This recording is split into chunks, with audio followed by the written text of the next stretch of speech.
રાજકોટમાં બાબાના દરબાર પહેલા વિવાદ થયો છે। આસ્થા સાથે રમત કરવાનો આરોપ લાગ્યો છે। બાગેશ્વર બાબાના ચમત્કાર સામે સવાલ ઉઠ્યા છે।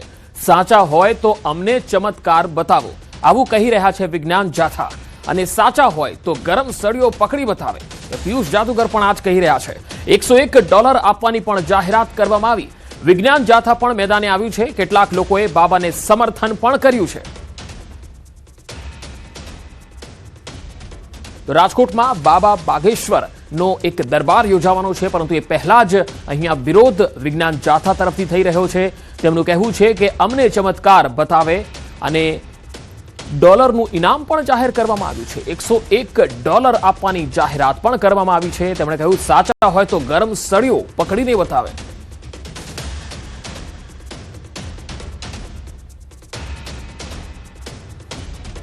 તો રાજકોટ બાબા બાગેશ્વરની કથા પહેલા જ કકડાટ થઈ ગયો છે અને અહીંયા બાબાના સમર્થનમાં પણ કેટલાક ભક્તો જોવા મળી રહ્યા છે, જેઓ બાબાનું સમર્થન પણ કરી રહ્યા છે। રાજકોટના રેસકોર્સ મેદાન ખાતે 5 થી 7 જૂન દરમિયાન બાબા બાગેશ્વર ધીરેન્દ્ર શાસ્ત્રીની સનાતન હનુમંત કથા અને દિવ્ય દરબારના કાર્યક્રમનું આયોજન છે, પણ એ પહેલા જ વિવાદ વધુ ઉગ્ર બન્યો છે। વિજ્ઞાન જાથાએ દિવ્ય દરબારની કામગીરી સામે સખત વિરોધ નોંધાવી રાજ્યભરમાં 3 દિવસ સુધી ગામડે ગામડે જાગૃતિ અભિયાન અને સૂત્રોચ્ચાર કાર્યક્રમો યોજવાની જાહેરાત કરી। વિજ્ઞાન જાથાના ચેરમેન અને એડવોકેટ જયંત પંડ્યાએ મીડિયા સાથેની વાતચીતમાં જણાવ્યું છે કે તેમનો વિરોધ ધાર્મિક કથાનો નહીં, પરંતુ દિવ્ય દરબારના નામે કરવામાં આવતા દાવાઓનો છે। તેમનો આક્ષેપ છે કે કેન્સર, માનસિક રોગો સહિતના અસાધ્ય રોગો મટાડવાના દાવા વૈજ્ઞાનિક આધાર વિનાના છે અને લોકોની શ્રદ્ધાનો દુરુપયોગ કરવામાં આવે છે, જેને લઈને વિરોધ કરવામાં આવી રહ્યો છે। બાબા બાગેશ્વર ધીરેન્દ્ર શાસ્ત્રીનો દિવ્ય દરબારનો 3 દિવસનું આયોજન છે। કથાના આયોજનનો કદી પણ વિરોધ નથી। બાબા દિવ્ય દરબારના નામે લોકોને અંધશ્રદ્ધા તરફ ધકેલે છે, વહેમ, અંધશ્રદ્ધા, ચમત્કાર તરફ દોરી જાય છે, તેથી તેનો સદૈવ વિરોધ છે। તો બાબા બાગેશ્વરના દિવ્ય દરબારનો વિરોધ થઈ રહ્યો છે અને વિજ્ઞાન જાથા હવે ગામે ગામ જઈને લોકોને જગાડવા માટે સાથે સૂત્રોચ્ચાર અભિયાનની પણ તેમણે જાહેરાત કરી છે। હું બાબા બાગેશ્વર શ્રીને આથી ચેલેન્જ આપું છું કે જો તેઓ પાસે કોઈ ચમત્કારની શક્તિ હોય, ચમત્કાર કરી શકતા હોય તો એની ચકાસણી કરવી જોઈએ। ફક્ત કહેવાથી કંઈ થતું નથી, એ સાબિત પણ થવું જોઈએ। અને જો એ ચમત્કારી સાબિત થાય અને અમારા કહેવા પ્રમાણે જો એ અડધો કલાક સુધી સ્ટવમાં સળગતા સ્ટવ ઉપર બેસીને એ પરચો આપે અને એમાં એવું સાબિત થાય કે એના કપડાં પણ દાઝતા નથી કે એની ચામડી પણ દાઝતી નથી, તો અમે $1 કરોડ આપવાનું ઇનામ જાહેર કરીએ છીએ। અને સાચા ચમત્કારી હોય તો તેને પોતાના ચમત્કારની ચકાસણી માટે મીડિયાની સામે, રેશનાલિસ્ટોની સામે જાહેરમાં આ પડકાર ઉપાડવો જોઈએ। ચકાસણી કરવાની વાત કરીએ છીએ અને જો એ જાહેર ચકાસણીમાં એ પ્રૂવ કરી શકે કે ખરેખર એમની પાસે એવી દેવી શક્તિ છે, તો ચોક્કસ અમારી સંસ્થા એમની માટે જાહેર કરેલું ઇનામ છે એ પણ આપશે। અને અમેરિકામાં રહેલા રેશનાલિસ્ટોએ પણ $101 એવા ભૂપેન્દ્રસિંહ રાવલ અને બીજા 3-4 વ્યક્તિઓએ પણ જાહેરાત કરી છે, એ પણ ઇનામ એમને અપાવીશું। તો જો ધીરેન્દ્ર શાસ્ત્રી ખરેખર આવા ચમત્કારના દાવા કરતા હોય તો તેમણે આ ચેલેન્જ સ્વીકારવી જોઈએ। તમને ખુલ્લી ચેલેન્જ આપું છું, ધમકી આપું છું, ચેતવણી આપું છું, તમે જે સમજવું એ સમજી લેજો। જો તમે આ હિન્દુ સનાતન ધર્મના આ કાર્યમાં જો ક્યાંય વચ્ચે આવ્યા તો તમારી હારે ગાંધી માર્ગે નહીં પણ ક્રાંતિના માર્ગે તમારો હું વિરોધ કરીશ, તમને હું મુંહ તોડ જવાબ આપીશ। તો રાજકોટમાં બાબા બાગેશ્વરની કથા પહેલા કકડાટ થયો છે। વિવાદો બાદ હવે પડકારોનો વારો છે। બાબા બાગેશ્વરને આપી રહ્યા છે પડકાર। પુરુષોત્તમ પીપળિયાનું નિવેદન, આમંત્રણ મળશે તો બાબાના દરબારમાં જઈશ। આયોજક મંગેશ દેસાઈએ પડકાર કબૂલ કર્યો છે। 1 લાખ લોકોની સાથે તમારું પણ સ્વાગત છે। તો આ સોશિયલ મીડિયા પર આ પ્રકારે પડકાર આપવામાં એક હોડ શરૂ થઈ છે અને એક તરફ પુરુષોત્તમ પીપળિયા છે, તેમણે પણ કહ્યું છે કે જો આમંત્રણ મળશે તો તેઓ પણ જશે। અને આયોજક મંગેશ દેસાઈએ પડકાર કબૂલ પણ કર્યો છે। 1 લાખ લોકોની સાથે તમારું પણ સ્વાગત છે, એવું તેમણે સોશિયલ મીડિયાના માધ્યમથી લખ્યું છે। એટલે બાબાનો દરબાર અહીંયા યોજાય એ પહેલા જ હવે વિરોધ શરૂ થયો છે। જો મને નિમંત્રિત કરવામાં આવશે અને સુરક્ષા પ્રદાન કરવાની ખાતરી આપવામાં આવશે અને સુરક્ષા પ્રદાન કરવામાં આવશે તો હું ચોક્કસ ધીરેન્દ્ર શાસ્ત્રીજીના દરબારમાં જઈશ. મારો જાવતો એ પ્રશ્ન છે ને ન જાવતો એ પ્રશ્ન છે. પ્રશ્ન એ છે કે રાજકોટનો મોહિતરા નામની એક બાળક જે 8 વર્ષની ઉંમરે એનું અપહરણ થઈ ગયું છે 1998 ની આસપાસની સાલમાં. એનો મોહિતરા પરિવાર આજે પણ એટલો દુઃખી છે, પીડિત છે અને રાજકોટની જનતાની લાગણી પણ એમની સાથે સંકળાયેલી છે અને રાજકોટની જનતા પણ દુઃખી છે. રાજકોટની જનતા અત્યારે બાળકોને શેરીમાં રમવા કે મેદાનમાં રમવા મોકલતા એટલા માટે ખચકાય છે કે આવા બનાવો બન્યા છે એનાથી. તો મારો ધીરેન્દ્ર શાસ્ત્રીજીને એટલો જ પ્રશ્ન છે કે આ અપહરણ કોણ કરી ગયું છે. ખાલી રાજકોટનો પ્રશ્ન છે, એટલે અપહરણ કોણ કરી ગયું છે અને અત્યારે એ ક્યાં છે એ બતાવી દે. હું ધીરેન્દ્ર શાસ્ત્રીજીને સાક્ષાત દંડવત પ્રણામ કરીશ. તો આ તરફ પુરુષોત્તમ પીપળિયાનું નિવેદન તો આવ્યું છે, પરંતુ અહીંયા વારંવાર બાબાના જે સમર્થકો છે એ પણ સામે આવી રહ્યા છે. હવે આયોજક મંગેશ દેસાઈ છે, તેમનું શું કહેવું છે આવું એ પણ સાંભળીએ. 5, 6 ને 7 તારીખે સાંજે 7 થી 11 વાગ્યા સુધી પંડાલમાં આવી જાય. વેલકમ મોઠ્યું. એમાં સુરક્ષાની શું જરૂર છે? જાહેર આમંત્રણ છે. 1 લાખ લોકોની વ્યવસ્થા કરવામાં આવી છે. એની બાંધરી તો એની બાંધરી એમનું વિજ્ઞાન લે છે. ત્યાં કોઈ એમાં મારકુટ કરી એમાં ગુંડા તત્વો તો નથી. સમાજનું સારું ઈચ્છનારા લોકોએ આયોજન કર્યું છે. વાત હવે મહેસાણાની. મહેસાણામાં બજારમાંથી કેરીનો રસ આરોગતા પહેલા સાવધાન થઈ જજો. કેરીના રસના હોલસેલ વિક્રેતાને ત્યાં ફૂડ વિભાગે સપોટા બોલાવ્યા અને સપાટો બોલાવતા સ્થળ પર કેરી તપાસી તો કેરીમાં જીવાત મળી. નજીવા ફાયદા માટે લોકોના આરોગ્ય સાથે અહીંયા ચેડા થઈ રહ્યા હતા. પાટીદાર રસ સેન્ટરમાં અખાદ્ય 2025 કિલો કેરીનો જથ્થો મળ્યો. 230 કિલો કેરીનો તૈયાર રસ પણ સ્થળ પર તપાસમાં ઝડપાયો છે. ફૂડ અધિકારી વિજય ચૌધરી અને અન્ય કર્મીઓ તપાસમાં જોડાયા છે. નુગર ગામ પાસે મહાદેવ ઇન્ડસ્ટ્રીયલ પાર્કમાં ચાલી રહ્યો હતો આ વેપલો. 2025 કિલો અખાદ્ય કેરીના મોટા જથ્થાનો સ્થળ પર નાશ કરાયો. સ્થળ પરથી 230 કિલો કેરીના રસનો નાશ કરવામાં આવ્યો. અખાદ્ય કેરીના રસને લઈ વિક્રેતાઓ પર ફૂડ વિભાગે તવાઈ બોલાવી. તો મહેસાણામાં કેરીમાંથી જીવાત મળી છે, તસવીરોમાં જોઈ શકાય છે. સંવાદદાતા મહેસાણાથી કેતન પટેલ જોડાયા છે. કેતન, માત્ર આ પાટીદાર રસ સેન્ટરમાં જ આ તવાઈ બોલાવાઈ છે કે પછી અન્ય જે વિક્રેતાઓ છે ત્યાં પણ તપાસ થઈ રહી છે? ચોક્કસથી જણાવી દઉં કે ઉનાળાની સિઝનમાં લોકો અત્યંત લોકપ્રિય એવા કેરીના રસનું વેચાણની આડમાં લોકો સાથે ચેડા કરતા હોય તેવી ઘટનાઓ અનેક તરફથી આવી ચૂકી છે. થોડા દિવસ પહેલા જ ફૂડ એન્ડ ડ્રગ વિભાગ દ્વારા કેટલાક જે રસ વેચતા હોય વિક્રેતાઓ તેના તપાસ કરવામાં આવી છે. તેમાં પણ અનેક ખાસ તત્વો હોય છે તે જોવા મળે તો ત્યારે આજે વધુ એક જગ્યાએ ફૂડ એન્ડ ડ્રગ વિભાગ દ્વારા દરોડા પાડવામાં આવ્યા છે કે જેમાં જોઈ શકાય છે કે સડી ગયેલી જે કેરી હોય છે તેમાં પીડા પડેલી જે કેરી હોય છે તેનો જથ્થો પણ જોવા મળી રહ્યો છે. દ્રશ્યોમાં પણ જોઈ શકાય છે કે આ રીતે જે કેરી હોય છે તેમાં પીડા જોવા મળે છે. એટલે કે હાલમાં તો મહેસાણામાં જો તમે કેરીનો રસ ખાતા હોય તો ચોક્કસથી તમારે સાવધાન થઈ જવા જેવું છે, કેમ કે અનેક એવા જે લોકો હોય છે તે આ રીતે નજીવી આવક મેળવવા માટે, નફો મેળવવા માટે આ રીતે લોકોના સ્વાસ્થ્ય સાથે ચેડા કરવામાં આવી રહી છે અને લોકોની પણ માંગ છે કે દરેક જે આ વિક્રેતા હોય છે તેના તપાસ કરવામાં આવે અને લોકોને સારું ખાવાનું મળે તેવી આશા રાખી રહ્યા છીએ. જી કેતન, આભાર માહિતી આપવા માટે. તો નાસ્તાના પડીકા ખાતા પહેલા પણ ચેતજો, કારણ કે ગોકુલ કંપનીના ચવાણાના પેકેટમાં મરેલી ગરોળી નીકળી છે. આ દાવો થયો છે જસદણના આટકોટના એક ગ્રાહક તરફથી. ચવાણાનું પેકેટ તેણે ખરીદ્યું હતું અને પેકેટ ખોલતા તેની અંદર મરેલી ગરોળી નીકળી ગઈ. ગ્રાહકે ગોકુલ કંપનીમાં ફરિયાદ કરી. ગરોળી નીકળતા પરિવારજનો પણ ચોંકી ગયા. ગ્રાહકે આરોગ્ય સાથે ચેડા કરનાર કંપનીના સંચાલકો સામે કાર્યવાહીની માંગ કરી. તસવીરોમાં તમે જોઈ શકો છો કે કઈ રીતે અખાદ્ય પદાર્થ જે છે એ પેકેટોમાં પેક કરીને વેચવામાં આવે છે. ગોકુલ કંપનીનું આ પડીકું છે જે જાહેરમાં 10 રૂપિયામાં મળતું હોય છે, પરંતુ જે વ્યક્તિએ આ ચવાણાનું પેકેટ મંગાવ્યું તેને ચવાણાના આ પેકેટમાં ખોલ્યું તેમાં ગરોળી મરેલી નીકળી હતી.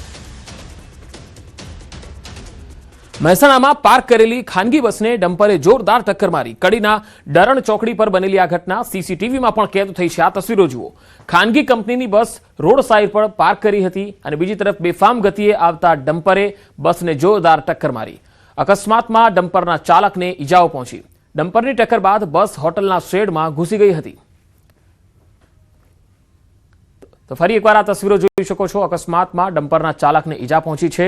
ખાનગી બસને ડમ્પરે જોરદાર ટક્કર મારી હતી. આખી ઘટના સીસીટીવીમાં કેદ થઈ હતી.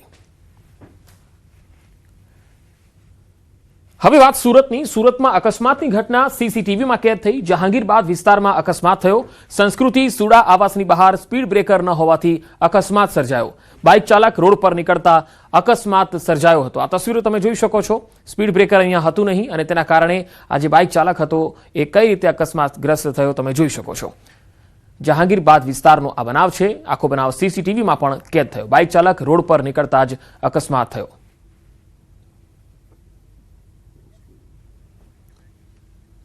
સુરતના વેસુમાં આવેલ ઓલિવ સર્કલ પાસે નશામાં ધૂત એક ફાઇનાન્સરે બેફામ રીતે વાહન હંકારી એક પછી એક 3 વાહનોને રીતસર ટક્કર મારી.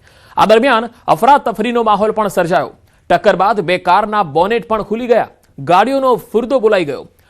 કાર સવાર લોકોનો આબાદ બચાવ થયો છે. માત્ર સામાન્ય ઈજાઓ પહોંચી છે. સ્થાનિકોના જણાવ્યા મુજબ કાર ચાલક દારૂના નશામાં હતો. આ ઘટનાની જાણ થતાં લોકો મોટી સંખ્યામાં સ્થળ પર એકત્ર થયા અને પોલીસને જાણ કરી. સદનસીબે આ ઘટનામાં કોઈ જાનહાનિ થઈ નથી, પરંતુ વાહનોને નુકસાન થયું. ઘટનાની જાણ થતાં જ પોલીસ પણ અહીંયા પહોંચી ગઈ અને સમગ્ર મામલાની પ્રાથમિક તપાસ હાથ ધરાઈ. કાર કબજે લઈ અને સંબંધિત વ્યક્તિની પૂછપરછ કરી આગળની કાર્યવાહી ચાલી રહી છે.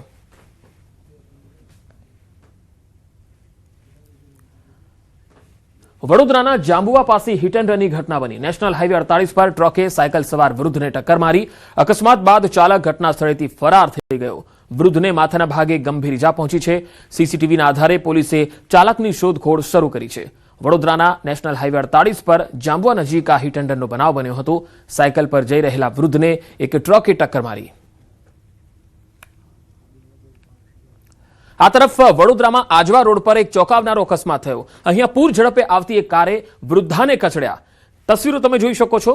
માત્ર 3 સેકન્ડમાં આ મોતનો ખેલ ખેલાયો. બેફામ સ્પીડે આવતી કારે વૃદ્ધાને હવામાં ફંગોળી દીધા. ગંભીર ઈજાઓ થતા વૃદ્ધાનું ઘટના સ્થળ પર જ મૃત્યુ થઈ ગયું. અકસ્માતની સમગ્ર ઘટનાના કાળજુ કંપાવી દે એવા સીસીટીવી સામે આવ્યા. બાપોદ પોલીસે અકસ્માતનો ગુનો નોંધી સીસીટીવીના આધારે તપાસના ચક્રો ગતિમાન કર્યા છે. તો 2 અલગ અલગ તસવીરોમાં તમે જોઈ શકો છો. એક વૃદ્ધા રસ્તા પરથી પસાર થઈ રહી છે અને અચાનક સ્પીડમાં એક કાર આવે છે અને આ વૃદ્ધાને અડફેટે લઈ લે છે. ગંભીર ઈજા થતા આ વૃદ્ધાનું સ્થળ પર જ મૃત્યુ થઈ જાય છે. માત્ર 3 સેકન્ડમાં જ મોત આવી જાય છે.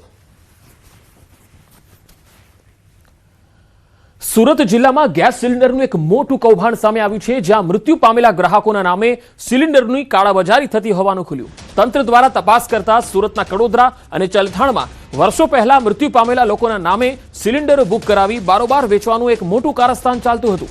આધાર કાર્ડનો દુરુપયોગ કરીને એજન્સીઓ દ્વારા કરાયેલા બોગસ કનેક્શનો આપવામાં આવ્યા. આ મામલે કડોદરાની ગેસ એજન્સીએ અમને કંઈ ખબર નથી એવા જવાબો આપી રહી છે, લૂલો બચાવ કરી રહી છે. સમગ્ર મામલે બારડોલીના મામલતદારે કહ્યું છે કે આ તમામ બોગસ કનેક્શન રદ કરવા માટે કંપનીને લેખિત સૂચનાઓ આપી દેવાઈ છે. સાથે જ કાર્યવાહી કરવાની પણ બાંહેધરી આપી.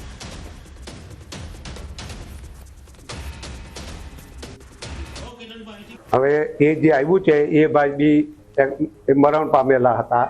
એને બી લગભગ 27-28 વર્ષ થઈ ગયા છે. એ અત્યારે એનો પરિવાર કોઈ નહીં મળે. એક છોકરી છે, એ છોકરી બી અમદાવાદ રહે છે. અમદાવાદ ક્યાં ગયા તે ખબર નથી, પણ વચ્ચે મારી એકવાર વાત થયેલી કે આ બાટલો કોને આપેલો તે કે મને કંઈ ખબર નથી, કારણ કે એ છોકરી નાની હતી ત્યાર. તો હકીકતમાં જ્યારે કેવાયસી કરવાનું આવ્યો ત્યારે ખબર અમને પડી કે વ્યક્તિ હયાત નથી. ત્યાર પછી ખબર હોય એટલે મેં આ કનેક્શન બંધ કરી દીધેલું છે. અને ત્યાર પછી અમને ખબર પડતા અને એના સગાવાળા એની છોકરીનું યુઝ કરે માટલા એના પર ભરતા જ હતા. કે જે તે ઘરના જે કનેક્શન હતા એ જે તે સમયે કનેક્શન ચાલતું હતું અને એમની લાસ્ટ ડિલિવરી લગભગ ડિસેમ્બર, જાન્યુઆરી, ફેબ્રુઆરીમાં થયેલી છે. ત્યારે તો આ બુકિંગ કોઈ પણ મોબાઈલથી કરી શકતા હતા અને થતું હતું અને કસ્ટમર બુક આપે અને બુકમાં એન્ટ્રી કરાવીને બોટલ લઈ લેતા હતા. પરંતુ આ જ્યારે મહામારી ચાલુ થઈ ત્યાર પછી કોઈ પણ કસ્ટમરને અમે ઓટીપી વગેરે સિલિન્ડર આપતા નથી. પેલી અરજદાર હતા તે 2025માં એક્સપાયર થઈ ગયેલા હતા. એના પણ કોઈ સગાને એ લોકો કનેક્શન આપેલું હતું વાપરવા માટે. એ જ મોબાઈલ નંબરથી એ બુકિંગ કરાવતા હતા. પણ હવે જે કેવાયસી આવી ગયું એટલે ડિસેમ્બર પછીનું એમનું બુકિંગ નથી. અને બીજા 2 કનેક્શન છે એમાં એ લોકોએ નવેમ્બર સુધી લીધેલા હતા. ત્યાર પછી કોઈ અપડેટ નથી. એમ પછી આ જે આવી ગયું કેવાયસી વાળું એમાં એ લોકો કોઈ મોબાઈલમાં કેવાયસી કરવા આવ્યા નથી. એટલે 3 કનેક્શન હાલમાં તો ગેસની બોટલ ઇસ્યુ થઈ નથી. અને અમે જૂનાગઢના જૂથડ ગામના અનુસૂચિત જાતિના યુવાનની હત્યા મામલે આખરે એસઆઈટીની રચના કરાઈ. 7 માર્ચના રોજ તાલાળા તાલુકાના રમણેજી ગામની સીમમાંથી ભરત સૌંદરવાનો મૃતદેહ મળ્યો હતો. આ ઘટનાને 2 મહિનાથી વધુ સમય પણ વીતી ગયો છતાં તપાસમાં સંતોષકારક પ્રગતિ ન થતા પરિવારજનોએ રીપોસ્ટમોર્ટમની માંગ સાથે વિરોધ નોંધાવ્યો. પરિવારજનો અને સમાજના આગેવાનો સ્મશાન ખાતે પહોંચ્યા અને દફનાવાયેલ મૃતદેહ બહાર કાઢી આઈજી કચેરીએ પહોંચવાનો કાર્યક્રમ જાહેર કર્યો. જો કે જરૂરી મંજૂરી ન મળતા કાર્યવાહી અટકી ગઈ. જે બાદ ઘટનાની ગંભીરતાને ધ્યાનમાં રાખીને પોલીસે વિશેષ તપાસ ટીમની રચના કરી. માંગરોળ ડીવાયએસપી સહિત 3 અધિકારીઓની ટીમને તપાસ સોંપવામાં આવી. નિષ્પક્ષ અને ઝડપી તપાસની ખાતરી બાદ પરિવારજનોએ હાલ માટે પોતાનો વિરોધ સ્થગિત રાખ્યો છે.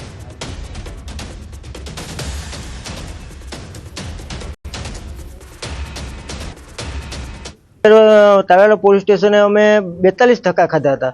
42 ધક્કામાં અમને કોઈ એવો શાંતિપૂર્વક જવાબ નથી મળ્યો. સમાધિમાંથી બહાર કાઢી અને અમે રીપીએમ માટે જામનગર લઈ જવાના હતા. એ તકે અમે 1 તારીખ આપી હતી કે 1/6/2026ના રોજે સવારે 10 વાગે અમે ભરતભાઈની બોડી કાઢી અને રીપીએમ માટે લઈ જવાના હતા. તો અત્યારે કાલ રાતનું અમે જોયું તો કાલ રાતનો અહીંયા બંદોબસ્ત મૂકી દીધો. તો હવે આપણે આગળ એ જોઈએ છે કે એસઆઈટીની ટીમ શું કરે છે કે ભાઈ આ ગુનો બહાર કાઢે છે તો હજી રહસ્યમંદ રહેવા દે છે. કહેવા માંગુ કે સાહેબ વહેલા તકે આમાં જે આરોપી હોય એને બહાર અપાવો. ગઈ તારીખ 7/3/2026ના રોજ તાલાળા પોલીસ સ્ટેશન ખાતે BNS કલમ 103(1) 115(2) મુજબનો એક બનાવ બનેલ હતો. જુથડ ગામના મરણ જનાર ભરતભાઈ સોંદરવાના શંકાસ્પદ મૃત્યુ બાબતે એક તપાસ તાલાળા પોલીસ સ્ટેશન ખાતે ચાલુ હતી. એક સ્પેશિયલ ઇન્વેસ્ટિગેશન ટીમની રચના કરવામાં આવેલ છે અને વિગતવાર અને ઊંડાણપૂર્વક આ ગુનાની તપાસ કરશે. મુન્દ્રામાં 1180 કરોડના ડ્રગ્સ કેસમાં આરોપી કોર્ટમાં રજૂ થયો છે. આરોપી જુમા નાસિર ઉમરને આજે કોર્ટમાં રજૂ કરાયો. અગાઉના રિમાન્ડ પૂરા થતા પોલીસે વધુ રિમાન્ડની માંગ કરી હતી. કોર્ટે આરોપીના વધુ 6 દિવસના રિમાન્ડ મંજૂર કર્યા છે. ડ્રગ્સ કેસમાં વધુ પૂછપરછ અને તપાસ માટે રિમાન્ડ મેળવાયા છે. આ કેસના આંતરરાષ્ટ્રીય કનેક્શન સહિતના મુદ્દે પણ તપાસ તેજ કરાશે. પોલીસ દ્વારા આરોપીની વધુ સઘન પૂછપરછ હાથ ધરાશે.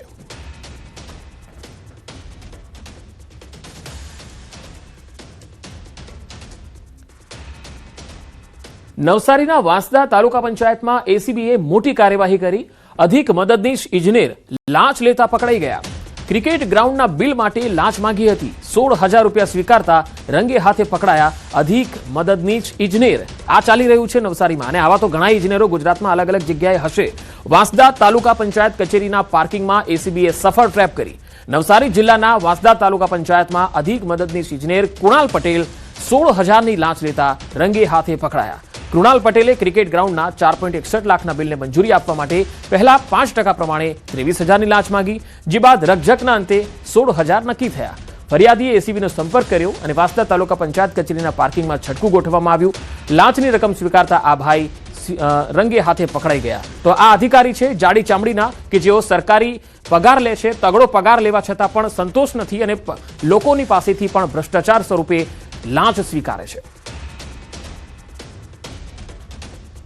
ગાંધીનગરમાં એસીબીએ ભ્રષ્ટાચાર વિરુદ્ધ એક મોટી કાર્યવાહી હાથ ધરી. ઉદ્યોગ ભવન ખાતે ફરજ બજાવતા મુખ્ય વિદ્યુત નિરીક્ષક અને વર્ગ 1ના અધિકારી અશ્વિન બી ચૌધરી સામે અપ્રમાણસર મિલકતનો ગુનો નોંધવામાં આવ્યો.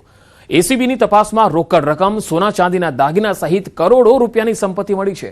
હાલ એસીબી સંપત્તિના સ્ત્રોત, સંભવિત બેનામી મિલકતો અને અન્ય આર્થિક વ્યવહારોની તપાસ કરી રહી છે.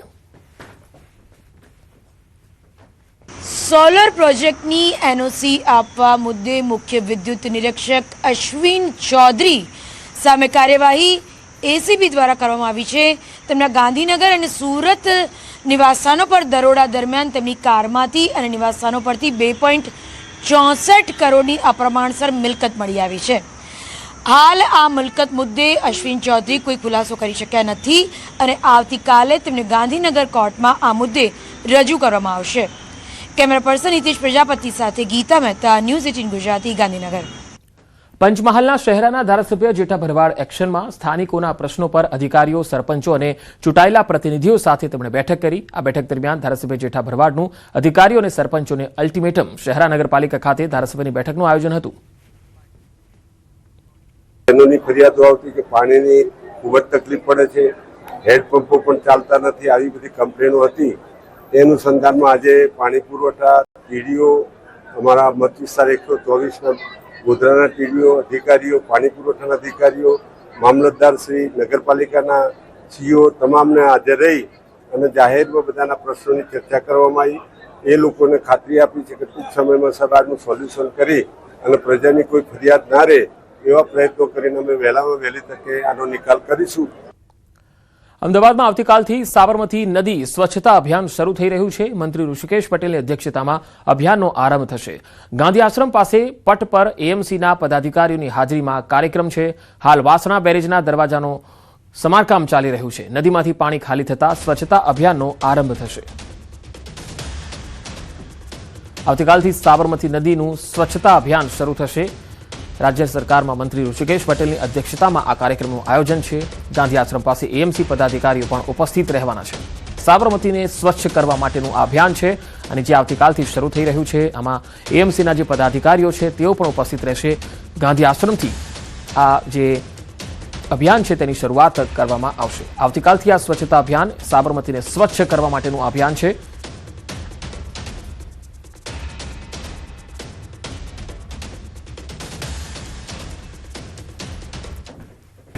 પાંચ તારીખ સુધી આ નદીની અંદર જે આવેલો ગાર્બેજ છે, કચરો છે, એ નિકાલ કરવા માટેની અમદાવાદના કોર્પોરેશન દ્વારા કરવામાં આવી છે અને સફાઈ અભિયાનના ભાગરૂપે નદીની અંદર જે કચરો કૂડો પડ્યો છે બધું આવતીકાલથી ઉપાડી લેવામાં આવશે.